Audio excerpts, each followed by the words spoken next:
ప్రియమైన సహోదరీ సహోదరులకు ప్రభువు పేరిట వందనాలు.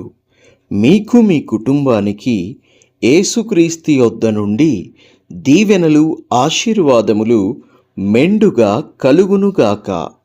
ఈరోజు యేసుక్రీస్తు యొద్ద నుండి మీకు బంగారు మాట, దేవుని వాగ్దానము. ఎఫెసీలకు రాసిన పత్రిక 5వ అధ్యాయము 15వ వచనము. దినములు చెడ్డవి గనుక మీరు సమయమును పోనీయక సద్వినియోగము చేసుకొనుచు అజ్ఞానుల వలె కాక జ్ఞానుల వలె నడుచునట్లు జాగ్రత్తగా చూచుకొనుడి. దేవునికి మహిమ కలుగునుగాక. అవును ప్రియ బిడ్డలారా, మనము చెడ్డ దినములలో ఉన్నాం. రోజులేమీ బాగోలేవు. కాబట్టి ఈ బాగలేని రోజుల్లో మనం ఉన్నాం గనుక మనల్ని మనం బాగు చేసుకోవాలి. మన పరిస్థితులను మనం బాగు చేసుకోవాలి. మనల్ని మనమే బాగు చేసుకోకపోతే ఇంకెవరొస్తారు బాగు చేయటానికి? ప్రభువైన యేసుక్రీస్తు ఏనాడో వచ్చాడు, మార్గం చూపించాడు, సత్యంలోనికి నడిపించాడు, సత్యంలోనికి ఎలా నడవాలో చూపించాడు. ఆయన మనకు జీవాన్ని ఇవ్వడానికి, నిత్య జీవాన్ని ఇవ్వడానికి ఉన్నాడు. కానీ ఆయన చిత్తము మనం నెరవేరిస్తేనే కదా మనకు ఇవ్వబడినటువంటి సమయము మనము నెరవేర్చుకునేది. మనకివ్వబడినటువంటి సమయమును మనము సద్వినియోగపరుచుకునేది, ఆయన చిత్తమును నెరవేర్చేది. కాబట్టి దేవుని ప్రియ బిడ్డలారా, దేవుని చిత్తమేమిటో ఎరిగి, మీ పట్ల, మీ బిడ్డల పట్ల, మీ కుటుంబం పట్ల దేవుని చిత్తమేమిటో ఎరిగి, రోజులు బాగలేవు గనుక మనమేం చేయాలంటే ఎడతెగక ప్రార్థన చేయాలి. సమయాన్ని పోనివ్వద్దు. ఈ భూమి మీదున్న ప్రతి విషయం కంటే కూడా శ్రేష్టమైనది ఏమిటంటే ప్రార్థనే. కాబట్టి సమయాన్ని సద్వినియోగపరుచుకొనుచు ప్రార్థనలో మనం గడపాలి. దేవుని వాక్యంతో మనం గడపాలి. మనము సమయాన్ని ఎంతగా సద్వినియోగపరుచుకోవాలంటే, అజ్ఞానులు సమయాన్ని వ్యర్థం చేస్తారు. ఎందుకంటే సమయం యొక్క విలువ తెలియదు. గెలుపు ఓటములు నిర్ణయించేది గంటలు, రోజులు కాదు. గెలుపు ఓటమిని నిర్ణయించేది ఒక్క సెకండ్ మాత్రమే. దేవునికి స్తోత్రము కలుగునుగాక. మిల్లీ సెకండ్ కూడా గెలుపు ఓటమిని నిర్ణయిస్తుంది గనుక మనము ఒక్కొక్క సెకండ్ని కూడా ఎంతో సద్వినియోగపరుచుకోవలసినటువంటి వారమై ఉన్నాము. ప్రభు పనులు చేద్దాము, ప్రభు కొరకు జీవిద్దాము, ప్రభు కొరకు అడుగులు వేద్దాము, ప్రభుతో గడుపుదాము. అంతకంటే శ్రేష్టమైనటువంటి గొప్ప కృప మరొకటేముంది దేవుని ప్రియ బిడ్డలారా? ఇదే అధ్యాయము 17వ వచనము నుండి ధ్యానం చేసుకుందాము. ఇందు నిమిత్తం మీరు అవివేకులు కాక ప్రభువు యొక్క చిత్తమేమిటో గ్రహించుకొనుడి. మరియు మద్యముతో మత్తులై ఉండకుడి, దానిలో దుర్వ్యాపారము కలదు. అయితే ఆత్మపూర్ణులై ఉండుడి. దేవునికి మహిమ కలుగునుగాక.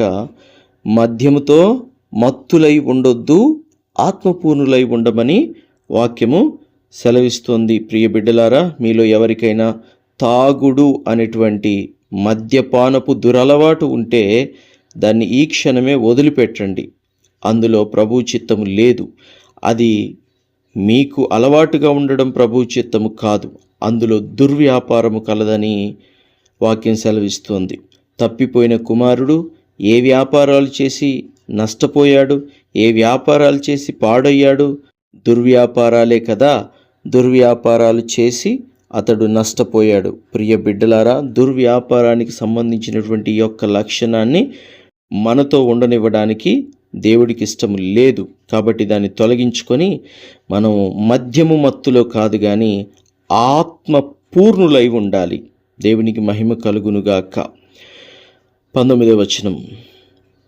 ఒకనినొకడు కీర్తనలతోనూ సంగీతములతోనూ ఆత్మ సంబంధమైన పాటలతోనూ హెచ్చరించుచు మీ హృదయములలో ప్రభువును గూర్చి పాడుచు కీర్తించుడి. మనము ఒకరిని ఒకరము హెచ్చరించుకోవాలి. ఇంకా ఒకరిని ఒకరము ప్రేరేపించుకొని ప్రభువు కొరకు పాటలు పాడాలి. పాటలు పాడుట యందు ఒకరిని ఒకరు ప్రోత్సహించుకోవాలి. ప్రభు పని చేయుట యందు ఒకరు ప్రోత్సహించుకోవాలి. ఆ విధంగా ప్రభు పేరిట మనము ప్రభు పనిని చేయాలి. 20వ వచనము, మన ప్రభువైన యేసుక్రీస్తు పేరట సమస్తమును గూర్చి తండ్రి అయిన దేవునికి ఎల్లప్పుడూ కృతజ్ఞతాస్తుతులు చెల్లించుచు క్రీస్తునందలి భయముతో ఒకనికి ఒకడు లోబడియుండుడి. దేవునికి స్తోత్రం కలుగునుగాక. ప్రియ బిడ్డలారా, మనము ఒకనికి ఒకరము లోబడి ఉండాలంట. ప్రభు పేరిట సమస్త విషయాల యందు మనం ప్రభువుకి కృతజ్ఞత చెల్లించాలట. ప్రభువుకి కృతజ్ఞత చెల్లించకుండా మనలో ఎవరైనా ఉన్నట్లయితే వారు మనుషులతో సమానం కాదండి. ఎందుకంటే ఈ భూమి మీద మనం ఏమైనా అనుభవిస్తున్నాము, కనీసం భోజనం చేస్తున్నాము, నిద్రించగలుగుతున్నాము, వస్త్రాలు కట్టుకొనగలుగుచున్నాము, ఒక నీడ కింద నివాసం చేయగలుగుచున్నాము అంటే అది కేవలము మన దేవుని మహాకృప అనే సత్యాన్ని మీరు మర్చిపోవద్దు ప్రియ బిడ్డలారా.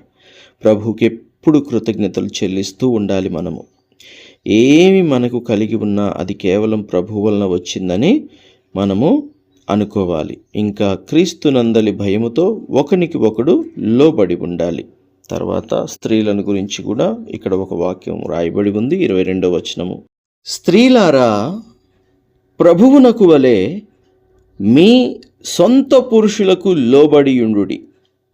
క్రీస్తు సంఘమునకు శిరస్సై ఉన్నలాగున పురుషుడు భార్యకు శిరస్సై ఉన్నాడు.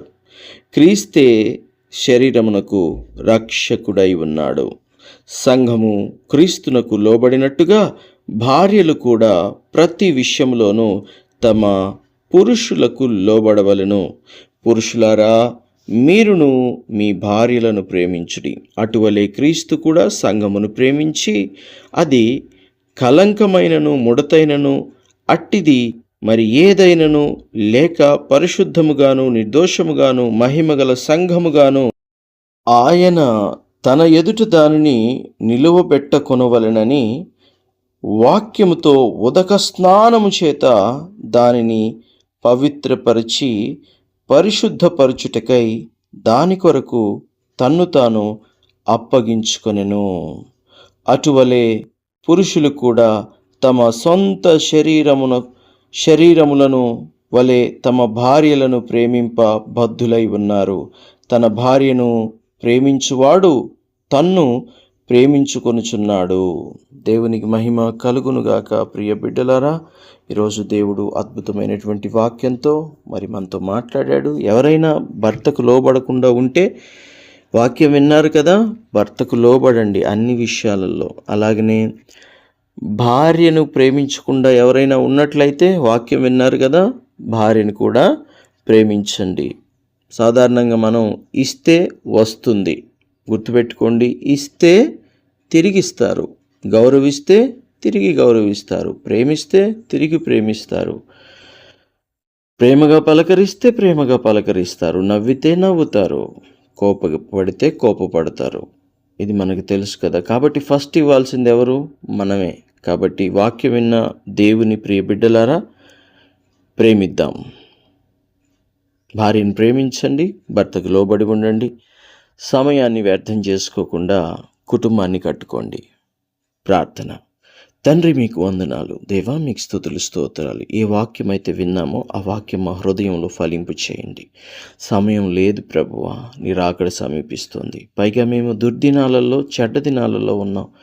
కాబట్టి సమయాన్ని పోనిచ్చుకోక, వ్యర్థంగా పోనీయక తండ్రి, సమయాన్ని సద్వినియోగపరుచుకునే కృపను, ధన్యతను ఈ వాక్యం విన్న ప్రతి బిడ్డకును అనుగ్రహించి నీ కృపకు ప్రతి బిడ్డని పాత్రులనుగా ఎంచమని యేసుక్రీస్తు శ్రేష్టమైన దివ్యమైన నామములో అడిగి వేడుకొనిచూ ఉన్నాము తండ్రి. ఆమెన్.